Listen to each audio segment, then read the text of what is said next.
Bem-vindo, meu querido amigo, minha querida amiga, ao canal de estudo semanal da Bíblia, através da lição da Escola Sabatina. É uma alegria ter você aqui conosco. Embora eu não conheça grande parte dos inscritos, mas eu tenho fé naquele que nos fez e nos mantém, de que logo, logo nós estaremos juntos na grande Escola Sabatina no céu, aprendendo do nosso amado Mestre Jesus.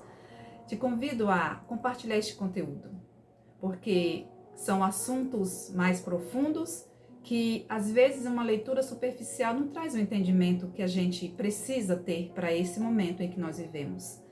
Eu ainda recomendo a leitura deste livro Apocalipse, verso por verso. É um livro simples, de poucas páginas, mas que enriquece muito o conteúdo da lição que nós estamos estudando.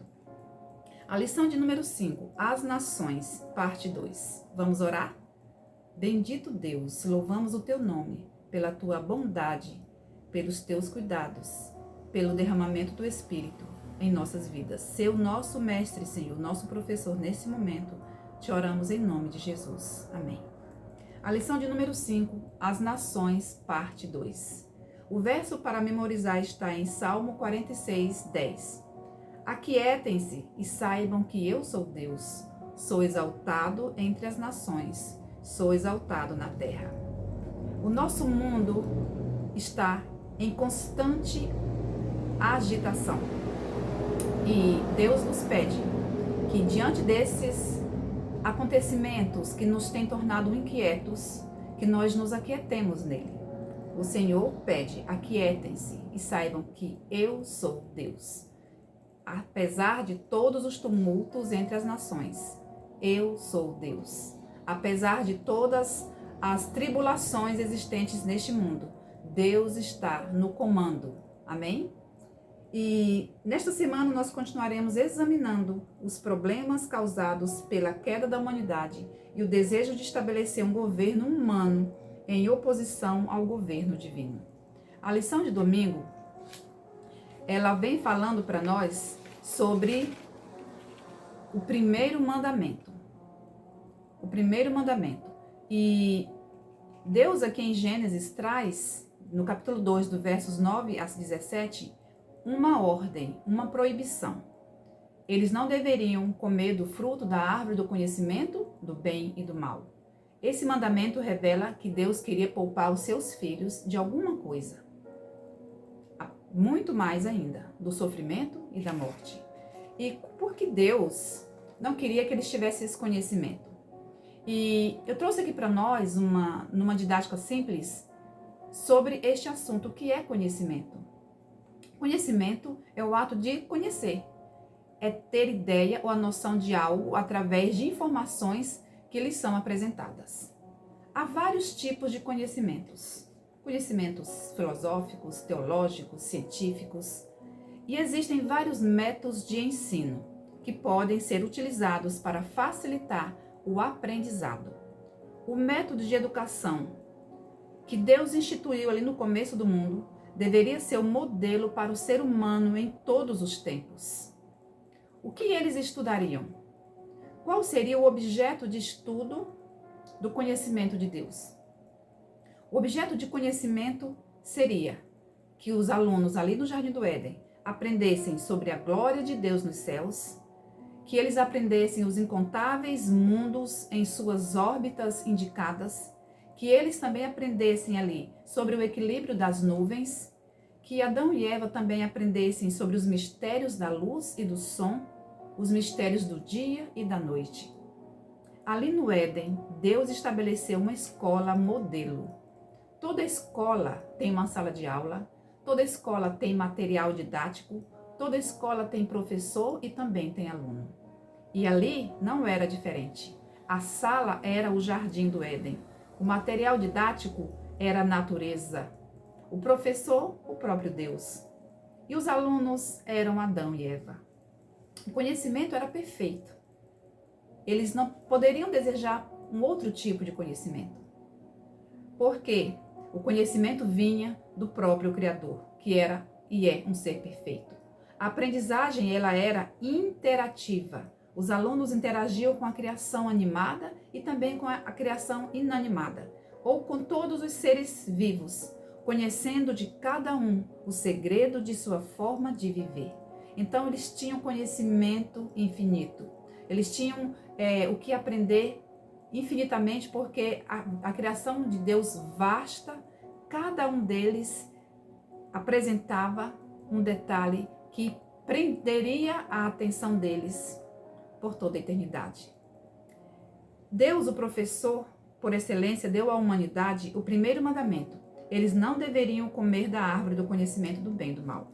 Deus, sabedor do conflito e do falso conhecimento propagado por Satanás, Deus advertiu seus filhos para que fossem poupados do sofrimento e da morte. Segundo as Escrituras, nem todo conhecimento é benéfico, como, por exemplo, quando as pessoas escolheram governar a si mesmos e o planeta que pertence a Deus. Com o conhecimento do bem, com o conhecimento do mal, melhor dizendo, o inimigo conseguiu contaminar o ser humano com o desejo de supremacia e ambição. E ambição, principalmente, de substituir a Deus. Surgiram então as nações e seus governantes terrestres.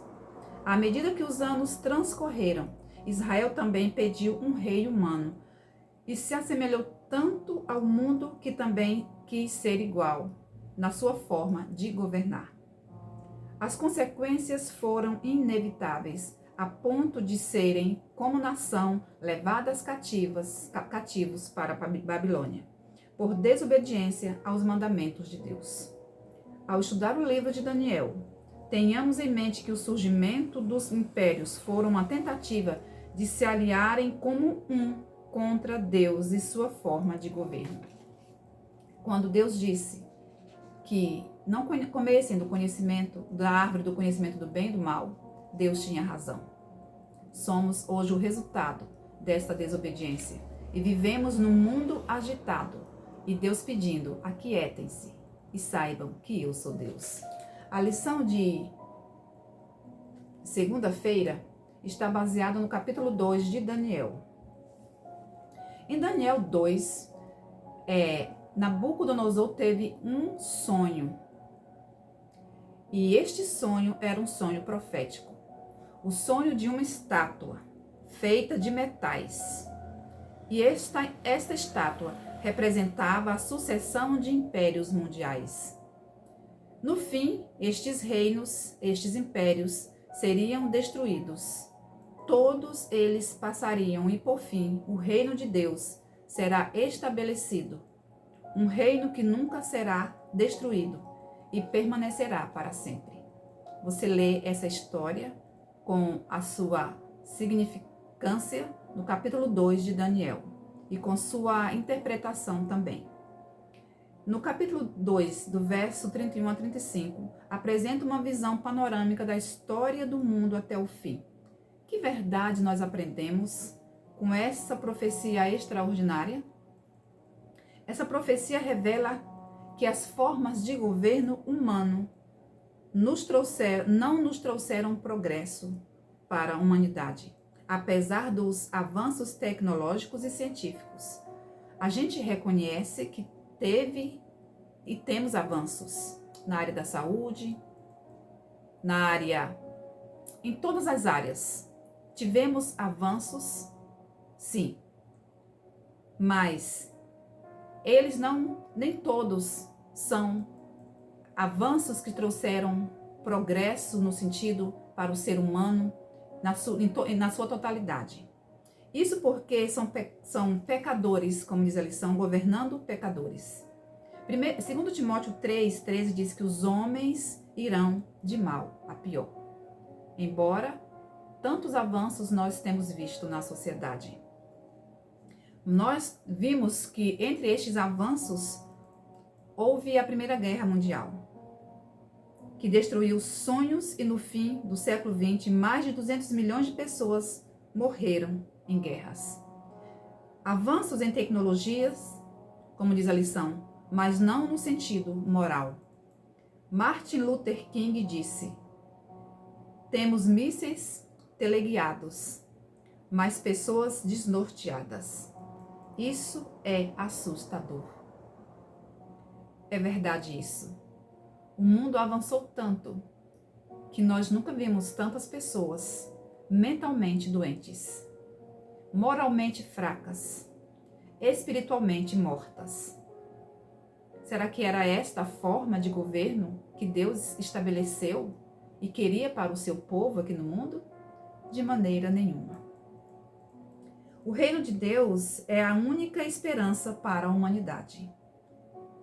E esse reino está chegando com sua forma justa de governar. A lição de terça-feira, Daniel 7. Ela está pautada no livro de Daniel 7.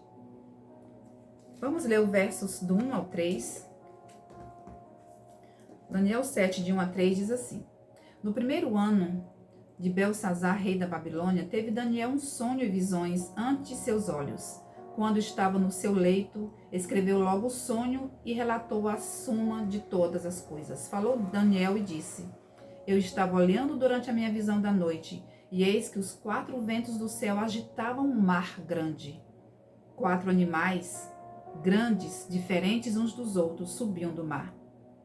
E aqui ele vai dando a característica de cada animal que subia do mar. A lição vem trazendo para nós nessa semana 2 elementos importantes aqui. Ele vai falar muito sobre terra e sobre mar. Nações, terra e mar. São palavras que estão permeando o estudo da nossa lição desta semana. E Daniel 7, em Daniel 2, Nabucodonosor teve um sonho com uma estátua, 4 reinos, ou seja, 4 nações: Babilônia, Medo-Persa, Grécia e Roma. Aqui em Daniel 7, ele tem uma visão. Aqui foi Daniel que teve a visão. Lá em Daniel 2, foi Nabucodonosor que teve um sonho. E aqui em Daniel 7, Daniel teve a visão. E nessa visão ele contempla nações surgindo do mar. 4 animais grandes, diferentes uns dos outros, subiam do mar. E o mar, ele é frequentemente usado em visões bíblicas como símbolo de nações em tribulação. Mar em profecia é povo, nações. E aqui o mar, ele é frequentemente usado com este significado de nação em tribulação. Em contraste com estas nações em tribulação, a terra prometida, pelo menos durante algum tempo, foi uma espécie de ilha de paz. A terra prometida era para a nação de Israel. E essa nação, ela transmitia segurança e paz em meio a um mar de reinos em agitação. Porque essa nação transmitia esta paz, essa segurança? Porque esta nação, no seu princípio, ela era firmada na base do governo de Deus. Porque Deus era a base desta nação. E quando Deus é a base, o mundo pode estar um caos, mas nós temos paz. Quando Deus, ele é a base da nossa vida, nós podemos passar por várias situações de turbulência, mas Deus nos conserva em paz. Assim era a nação de Israel. Ela era uma terra firme, em paz, porque tinha Deus como base do seu governo. Enquanto as outras nações viviam em agitação, porque cada uma governava a si mesma de maneira independente de Deus. Daniel 7, de 1 a 3, esta cena contém bastante movimento e mostra bestas que subiam do mar. Que lições nós tiramos dessas imagens?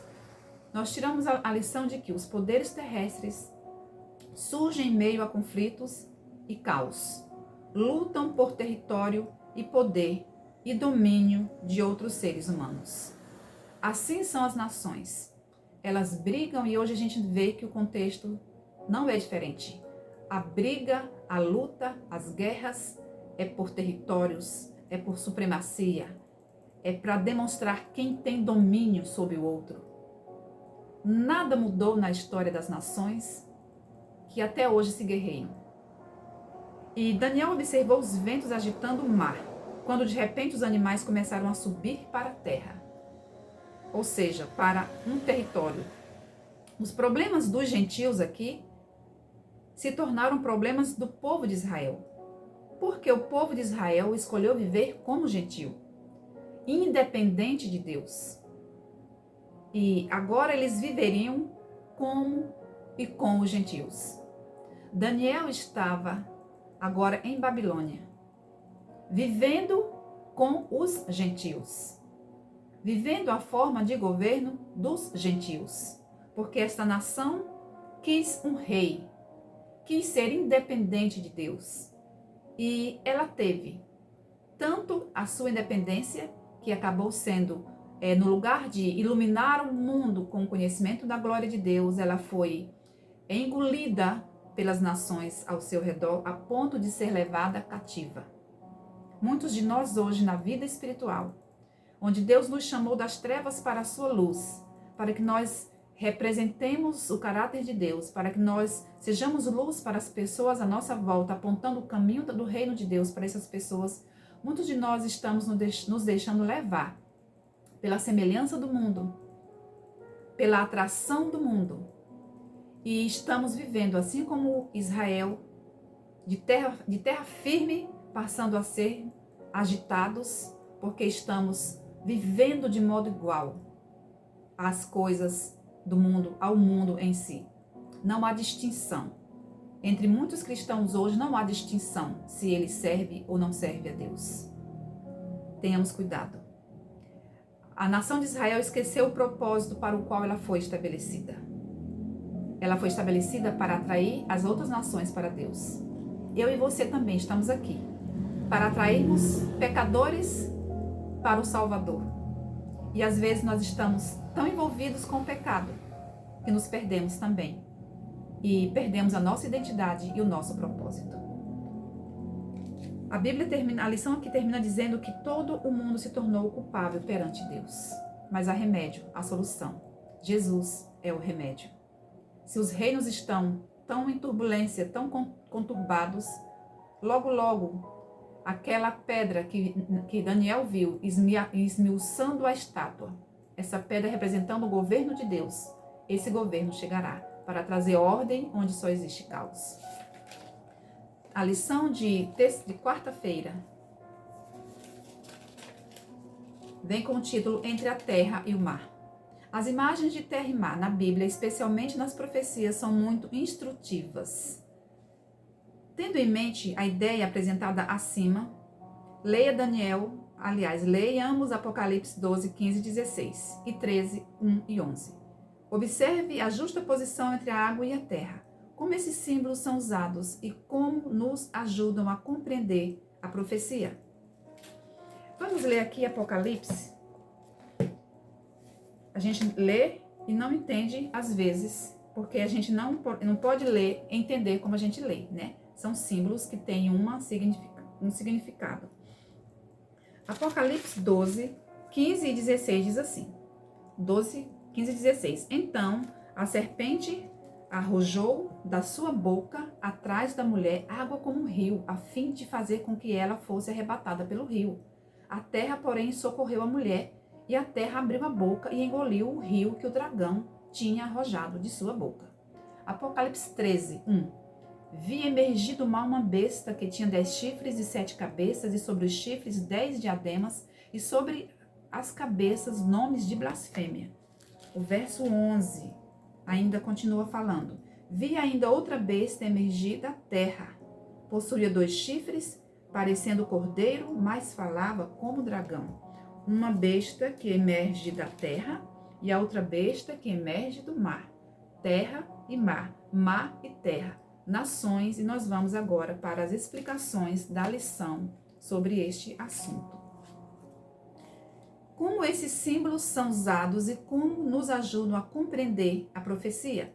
Aqui diz que Satanás, a resposta da lição diz que Satanás usaria as águas, os povos, para perseguir o povo de Deus. A terra representa o local em que os fiéis seriam protegidos por Deus. Mas depois, essa terra se tornaria o palco da grande perseguição ao povo de Deus. Vamos para uma compreensão melhor desta resposta. Apocalipse 12, 15 apresenta uma simbologia. Vamos para a primeira. Serpente apresenta mulher, apresenta o elemento água, terra, dragão. Vamos esclarecer esses símbolos proféticos. Nós sabemos que serpente e dragão é o diabo e Satanás. Que mulher em profecia significa igreja. Que água representam povos, multidões, nações e línguas. Apocalipse 17:15. Então, aqui nesse contexto que nós lemos, desses textos de Apocalipse 12 e 13, diz que Satanás foi capaz de usar os povos instigados por seus líderes para perseguir o povo de Deus durante grande parte da história da igreja aqui na Terra. Grandes exércitos foram comissionados pela Roma cristã com o propósito de perseguir. E aqui diz que foi um dilúvio de perseguição, porque a serpente arrojava água da sua boca. Aqui então foi um dilúvio de perseguição. Diz que 3 milhões de pessoas deram suas vidas pela fé que aceitaram. A igreja também matou cristãos. No ano de 1280, a história registra 1 milhão de valdenses mortos. Por que eles foram mortos? Qual foi o crime que eles cometeram? Eles foram estudantes fiéis e praticantes fiéis da palavra de Deus. E eram obedientes ao que está escrito, no assim diz o Senhor. Isso sem falar nos mortos pela Inquisição. Durante essa perseguição, a terra socorreu a mulher, diz Apocalipse 12:16. Se as águas representam densa população, a terra seria o oposto. Áreas relativamente desabitadas foram descobertas onde os cristãos encontraram alívio da perseguição. Esses cristãos da Europa fugiram para os vales montanhosos dos Alpes e também para a América do Norte. Nós, como adventistas, entendemos que Apocalipse 12:16 se refere à migração de crentes perseguidos em direção ao Novo Mundo, a América. Quando Apocalipse 13:1 diz que E eu pus-me sobre a areia do mar e vi subir do mar uma besta que tinha 7 cabeças, e essa outra besta que emerge da terra. Esse emergir da terra nos ensina que a profecia fala sobre uma nação que representa um forte poder religioso que não é nem o paganismo, nem o cristianismo, e que é representado por uma besta com 2 chifres que emerge da terra. Quando é que subiria esta nação? No tempo em que o papado, ao ser levado para o cativeiro, foi derrubado pela França no ano de 1798. Então, houve um dilúvio de perseguição. E a igreja passou por uma idade escura contando do ano 578 até 1798. Portanto, 1.260 anos de perseguição acirrada. Foram muitos anos de perseguição. As 4 bestas de Daniel e a besta leopardo de Apocalipse 13 emergiram do mar. Se as águas representam densas populações, a terra deve representar o oposto, uma população escassa. Falando como um dragão, o texto nos fala, que essa nação que emerge da terra, a princípio ela tem a pele de cordeiro, mas ela vai falar como dragão. As características tão ternas, parecidas com as de um cordeiro, mudam para as de um dragão. Como fala uma nação? Uma nação fala, um governo fala por meio de suas leis. De acordo com essa profecia, podemos esperar perseguições, mesmo nesta República da Liberdade, chamada de Estados Unidos. Logo, logo, essa nação também imporá leis que perseguirão aqueles que querem viver em obediência à palavra de Deus. E esse futuro está bem próximo. Esta nação, que tem sido um farol de liberdade, se tornará, então, perseguidor ferrenha do povo de Deus. A lição de quinta-feira. Profetiza de novo. A igreja remanescente nasceu no novo mundo. Então, se a igreja foi perseguida ali na Europa, e esse povo querendo fugir da perseguição foi para um novo mundo, para uma nova terra, que essa terra acolheu estes perseguidos, nesta terra nasceu a igreja remanescente, para onde fugiram as pessoas ali no século 17 e 18, que buscavam viver a sua religião de forma liberta.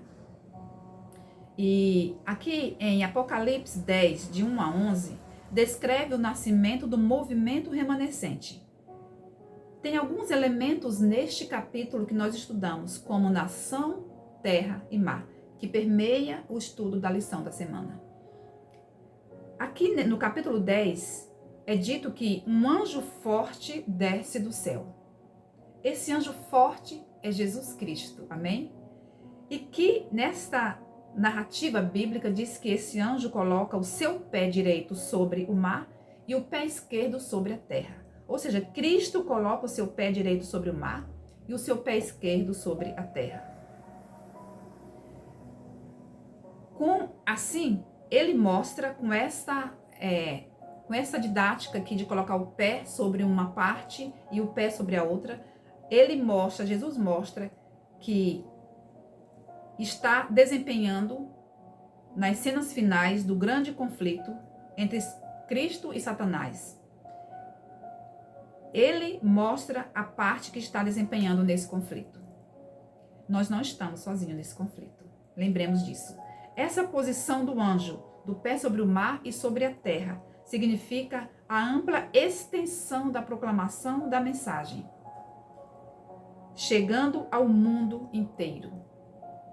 É uma mensagem que tem, como Apocalipse 14, as 3 mensagens angélicas, que tem que chegar em toda tribo, língua e nação e povo.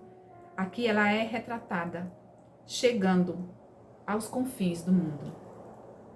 E a compreensão da verdade, o alegre recebimento da mensagem são representados pelo comer do livrinho. Ainda no capítulo 10 fala de um livrinho, que este livrinho significa todas as pessoas tendo o conhecimento da salvação. E quando a gente conhece o plano da salvação, quando a gente conhece que temos um Salvador, um Redentor, e que esse Redentor tem cuidado de nós, ele não nos deixou aqui sozinhos, que ele morreu por nós, que ele ressuscitou por nós, que ele vive hoje no santuário intercedendo por nós. Essa mensagem alegra o nosso coração. E muito mais ainda sabendo que este Jesus, que fez tudo isso por nós, vai voltar. Esse Jesus que quer que o conhecimento chegue à terra e ao mar, que chegue na abrangência mundial, esse Jesus, ele vai voltar. E a mensagem desse livrinho nos deixa alegres, felizes, porque diante do caos estabelecido pelas nações, nós temos um Deus que cuida de nós, que está no controle da história do mundo e que está ansioso para voltar. Essa verdade da volta de Jesus e do estabelecimento de um reino justo enche o nosso coração de alegria e de paz. Saber que Deus está conduzindo a história humana à sua grande conclusão, que o fim dos impérios humanos e a entronização eterna de Cristo. A Bíblia deixa claro que todos os reinos deste mundo serão destruídos e não restarão vestígios deles. Estes reinos serão substituídos pelo reino eterno, onde o pecado, onde o sofrimento, onde a morte, onde o egoísmo, ele e a morte não terão mais vez. Isso tudo deixa o nosso coração cheio de esperança. O seu coração se alegra? Então vamos juntos falar de Jesus. Vamos juntos ser uma nação que apresente o reino de Deus para as pessoas, para que as pessoas que estão sucumbidas na dor, no sofrimento, no desespero, com medo de tanta coisa acontecendo à sua volta, que elas também tenham paz e segurança, que tenham seus corações aquietados pela certeza da palavra de Deus, que diz que tudo isso vai passar e Jesus vai estabelecer um reino justo, um reino pautado no amor e na justiça. Vamos ser esses mensageiros, falando da verdade bíblica, para que tenham essas pessoas esperança, alegria e também contribuam ao conhecer Jesus, sejam também outras pessoas que levem este conhecimento adiante. A lição, para finalizar, nós vamos falar aqui da parte de sexta-feira que diz o seguinte: no fim, as realizações e glórias terrenas serão transformadas em pó e cinzas. E por último, desaparecerão. Isso inclui as coisas que eu e você realizamos ou estejamos realizando. É importante ter essa perspectiva em mente.